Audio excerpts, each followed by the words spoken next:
क्या आपके साथ कभी ऐसा होता है कि दिन भर की भाग दौड़ और सारी जिम्मेदारियां निभाने के बाद भी मन में वो सुकून नहीं मिलता जिसके हम हकदार हैं?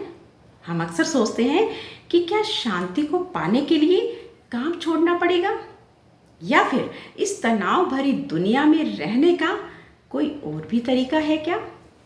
नमस्ते, मैं हूं सुषमा शर्मा। आज हम गीता के चौथे अध्याय के उस रहस्य को समझेंगे जो हमें सिर्फ काम करना नहीं बल्कि सुकून के साथ रहना भी सिखाता है। अर्जुन की भी यही उलझन थी कि इन कर्मों के जाल से बाहर कैसे निकले। तब भगवान श्री कृष्ण ने उन्हें एक ऐसा मंत्र दिया जो आज आपकी, मेरी और हम सब की उलझनें सुलझा सकता है।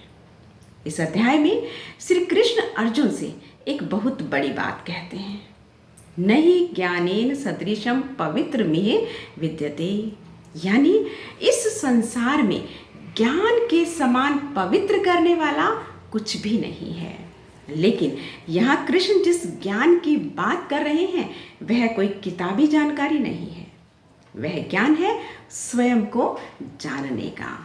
श्री कृष्ण कहते हैं कि जैसे जलती हुई आग लकड़ी को जलाकर राख कर देती है, वैसे ही सही ज्ञान हमारे मन के डर, संशय और तनाव को जलाकर राख कर देता है।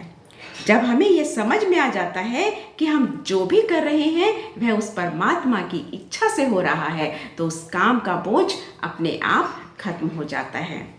अब आप सोच रहे होंगे कि हजारों साल पहले दी गई यह सीख आज हमारे काम कैसे आएगी।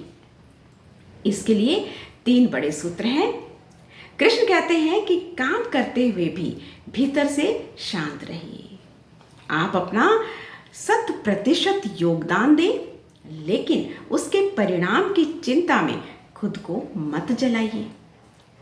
हमारे मन में अक्सर यह डर रहता है कि अगर मैं हार गया तो क्या होगा, लेकिन श्री कृष्ण कहते हैं ज्ञान की तलवार से इस शक को काट डालिए।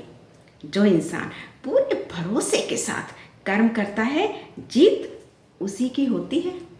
जब आप अपने काम को सिर्फ पैसा कमाने का जरिया नहीं बल्कि दूसरों की सेवा और ईश्वर की पूजा मान लेते हैं तो थकान कभी महसूस नहीं होती।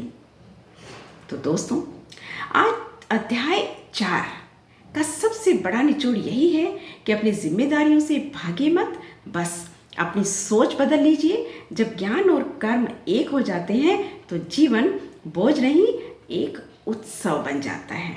आज खुद से एक वादा कीजिए कि आप काम तो करेंगे पर खुद को तनाव के हाथों हारने नहीं देंगे।